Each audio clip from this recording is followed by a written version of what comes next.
Je suis trop jeune. Maître Albert, le péboret.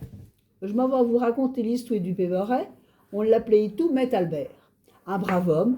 Il habitait à l'ancienne école des filles. Puis il était cantonnier à Languedoc. Le dimanche était un grand jour. Il mettait sa belle chemise, sa cravate, son bio veston, bien habillé. Maître Albert s'en allait à la messe.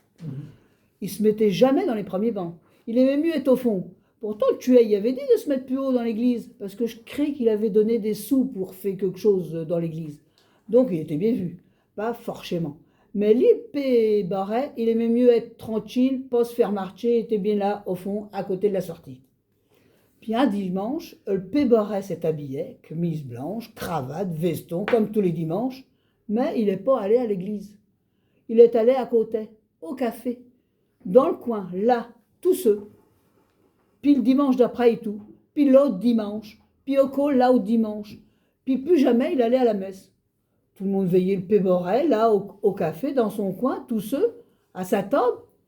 Ça lui semblait drôle. Il se demandait ce qui se passait, ce qu'il y avait.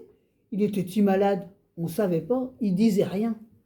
Un jour, tu es, qu'il veillait plus tout, puis qu'il s'étonnait pour qui, est venu lever au café.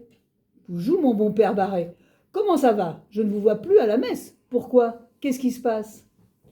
Monsieur le tuet, moi vous dit, votre bon Dieu, il est pas juste, dit le Péboret. Monsieur Barret, pourquoi dites-vous cela? Vous savez que justement le Seigneur essaie de remettre l'égalité entre les hommes. Oui, ça, je veux bien, mais c'est pas de ça que je veux vous parler. À nous les hommes, quand il nous retire le pouvoir, il devrait nous retirer l'envie et tout, voyez-vous.